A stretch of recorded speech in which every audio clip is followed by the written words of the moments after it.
Imagine yourself 10 years from now, sitting down to take honest stock of how you spent this particular period of your life. Picture that version of you, older, wiser, carrying everything that the next decade will have built or broken or revealed, looking back at the choices being made right now, in this moment. What do they see? Do they see someone who rose to the level of what was possible? Or do they see someone who settled for what was comfortable? Do they see the seeds of the life they are living? Or do they see the decisions that made a different, smaller life inevitable? That future self is not theoretical. They are the direct, unavoidable, completely non-negotiable consequence of what you choose today. They are being built right now in real time, out of the decisions you make in the next hour, and the hour after that, and every ordinary, unremarkable hour between now and then. And they are watching. Not in a mystical sense, but in the sense that every choice you make is a brick in the building they will have to live in. Make the wrong bricks long enough, and you are not just letting yourself down today. You are handing your future self a life they did not deserve to inherit. Make them proud, not as a slogan, as the operating principle of every decision you make today. Let me show you 3 people whose future selves must have looked back with a gratitude so profound it is difficult to put into words, because the version of them that existed at the hardest moment made a choice that changed everything. Welcome to Motivation Daily. Think about Malala Yousafzai, but through one final specific lens that no previous script has captured. Think about the Malala who sat in that hospital bed in Birmingham, recovering from the bullet, making a choice about identity that most people in her position would never have been asked to make. She could have chosen safety. She could have chosen silence.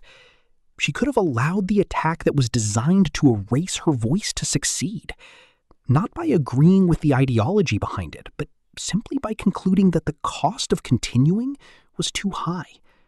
Nobody who had seen what she had been through would have called that surrender. They would have called it survival.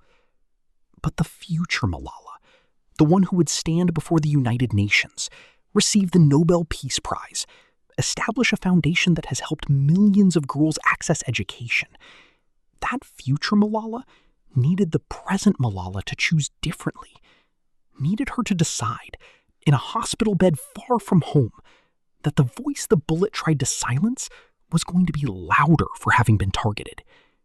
The future self was counting on the present self to be brave enough to make her possible. She was. Now think about Jim Carrey.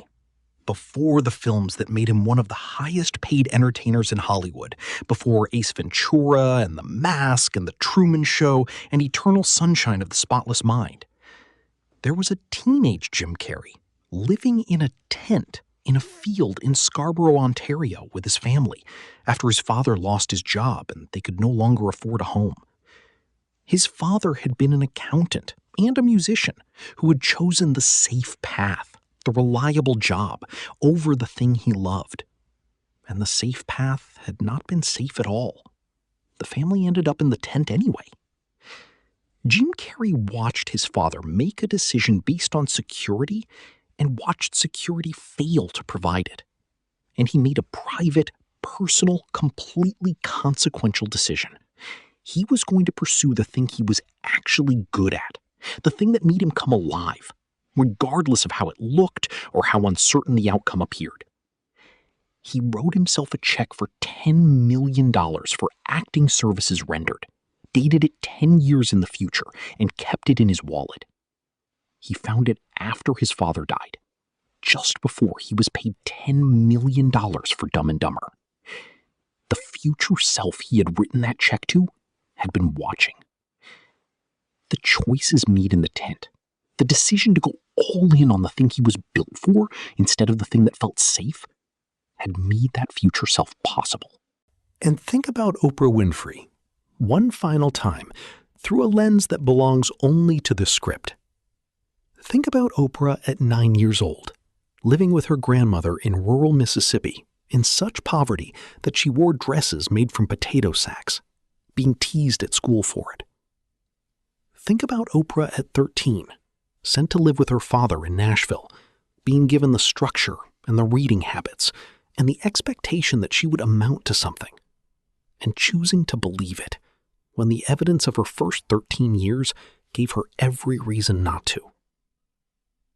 That 9-year-old and that 13-year-old could not see the woman who would become the most powerful broadcaster in the world, who would build a media empire, who would give away cars and fund schools and tell the truth about her own story in ways that gave millions of people permission to tell theirs.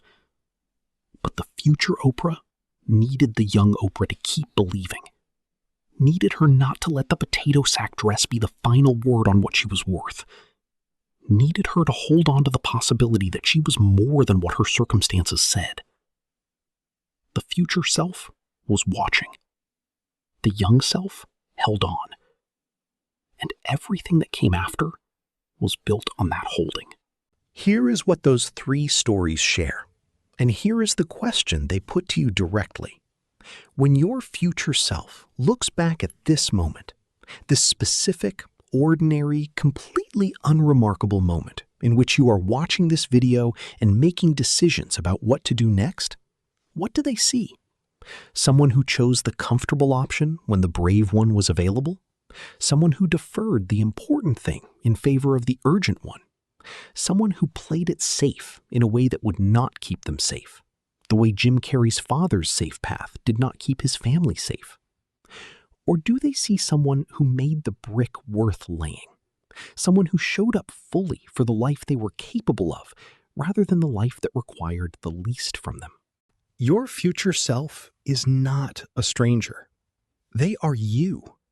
And they are counting on the version of you that exists right now to make choices that they can be grateful for. Do not let them down. Make them proud, starting right now. Share this with someone whose future self is counting on their present self to step up. Subscribe to Motivation Daily.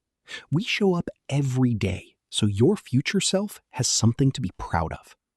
Drop a comment and tell me, what is the one decision you are making today that your future self will thank you for? Be specific. That decision is a gift to the person you are becoming. Let's go.